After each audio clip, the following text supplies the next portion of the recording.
আপনারা যারা যারা ভৌতিক ঘটনা শুনতে পছন্দ করেন তারা অতি অবশ্যই চ্যানেলটির সাথে যুক্ত হবেন। চলুন এবার ঘটনা শুরু।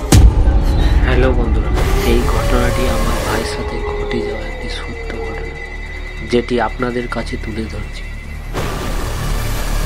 এই মাস দুয়েক আগে, সে দিনটি ছিল অমাবস্যা, বুধবার।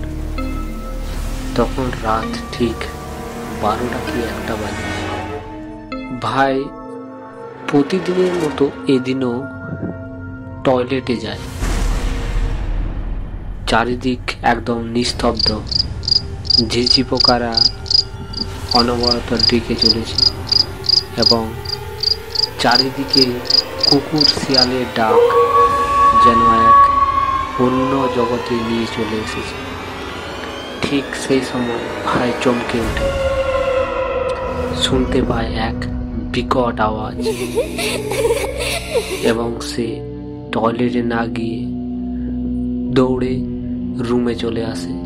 কেননা আমাদের টয়লেটটি ছিল আমাদের রুম থেকে কিছুটা দূরে, বাড়ির শেষ প্রান্তে। সেখানে চলে আসে এবং চুপচাপ বিছানায় গিয়ে শুয়ে পড়ে। এবং পরের দিন সকালবেলায় ঘটনাটি বাবাকে সে খুলে বলে এবং বাবা বলে যে তুই ভয় পাসনি তো? সে উত্তরে বলে না না, আমি ভয় পাইনি। বাবা বলে যে এটি হলো যারা ভূত পিশাচের সাধক, তারা সেই সময় পার হচ্ছিল রাস্তা দিয়ে, তুই সেই সময় উঠে পড়েছিলিস, তাই তারা বুঝতে পেরে এক বিকট আওয়াজ দেয় এবং তোকে ভয় খাইয়ে তারা সেখান থেকে উধাও হয়ে যায়। তো হ্যালো শ্রোতা বন্ধুরা, এই ঘটনাটি আপনাদের কেমন লাগলো?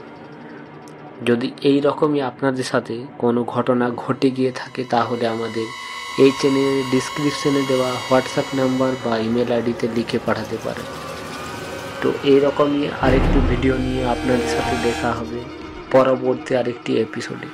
তো সবাই সুস্থ থাকবেন, ভালো থাকবেন।